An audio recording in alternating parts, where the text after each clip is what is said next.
বাগেরহাটের মোরেলগঞ্জে পানগুছি নদীর ফেরিতে ফের আবারও অতিরিক্ত টোল আদায়ের অভিযোগ উঠেছে।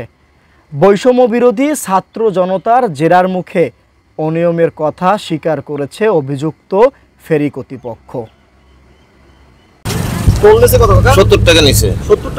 বাগেরহাটের সাইনবোর্ড শরণখোলা আঞ্চলিক মহাসড়কে মোরেলগঞ্জের পানগুছি নদীর ফেরিতে সরকার নির্ধারিত টোলের অতিরিক্ত আদায়ের অভিযোগ উঠেছে।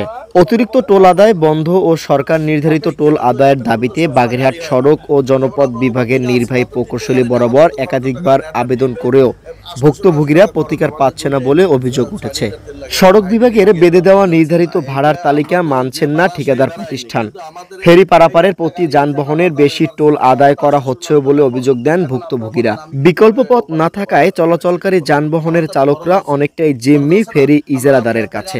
11 সেপ্টেম্বর বিকেল 4টায় মোরেলগঞ্জ বৈষম্য বিরোধী ছাত্র সমাজ ঘটনাস্থলে যান এবং ফেরির কর্তৃপক্ষের অনিয়ম তুলে ধরেন। এ সময় দেখা যায় সহজ সড়ক বিভাগের দেওয়া টোলের তালিকাটি ছিঁড়ে ফেলেছে। ছাত্রদের জেরার মুখে ফেরি কর্তৃপক্ষ তাদের অনিয়ম স্বীকার করে এবং পরবর্তী সময় থেকে সরকারের নির্ধারিত টোলি নেওয়া হবে বলে জানান তারা। বাগেরহাট সড়ক বিভাগের নির্বাহী প্রকৌশলী মোহাম্মদ ফরিদ উদ্দিন বলেন, বাগেরহাট মোরেলগঞ্জ সহ বিভিন্ন ফেরি ও সেতুর ইজারাদারদের সরকার নির্ধারিত টোল আদায়ের জন্য একাধিকবার চিঠি দেওয়া হয়েছে। সরকার নির্ধারিত টোলের অতিরিক্ত কেউ আদায় করতে পারবেন না।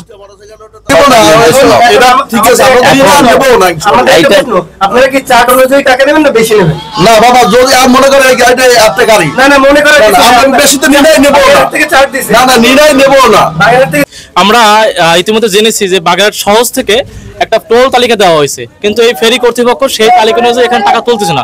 এবং আমরা এটাও দেখতে পাচ্ছি যে টোলের যে তালিকা, যে মূল্যটা ওইখান থেকে কিছু অংশ কেটে ফেলা হয়েছে। কারণ কে বা কারা কাটছে আমরা সেই জন্য ফেরির সাথে কথা বলতে পারছি।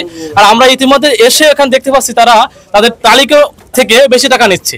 আমরা চাচ্ছি যে একটি দেশ পরিবর্তন হয়ে যাবে, স্বাধীন হয়েছে, বিষয়টা আমরা এমন চাচ্ছি না যে শুধুমাত্র ফ্যাসিস্ট সরকার পরিবর্তন হয়েছে বা চলে গেছে, তার সকল অনিয়ম রেখে গেছে। আমরা এটা চাচ্ছি না।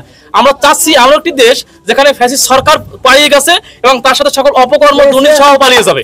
আমরা এমন একটি দেশ চাচ্ছি। এখন সর্বশেষ ফেরি কর্তৃপক্ষ কি জানাইছে আপনাদের? ফেরি কর্তৃপক্ষ জানাইছে যে তারা কিছু টাকা বেশি নিচ্ছে এবং সে টাকা তারা যে যুক্তিছে, আসলে এইরকম কোনো যুক্তি নাই। তারা বলতেছে তারা বাগেরহাট সহজ থেকে কিছু টাকা বেশি নেওয়ার জন্য পারমিশন দিচ্ছে, কিন্তু আমরা সহজের সাথে কথা বলছি, তারা বলছে তারা এমন কোনো পারমিশন দেয়নি। তার আরেকটা যুক্তি দিচ্ছে যে সহজ নাকি বলছে তাদের 1.5 ঘন্টা পর গাড়ি ছাড়তে, কিন্তু সহজ এটাও বলেনি। সহজ বলছে যে এই গাড়িগুলো ছাড়বে 45 মিনিট পর তার জন্য তারা ভাড়া নেবে 90 টাকা করে, কিন্তু এক একটা বাস। মোহাম্মদ ইকলাস শেখ, মোরেলগঞ্জ, বাগেরহাট।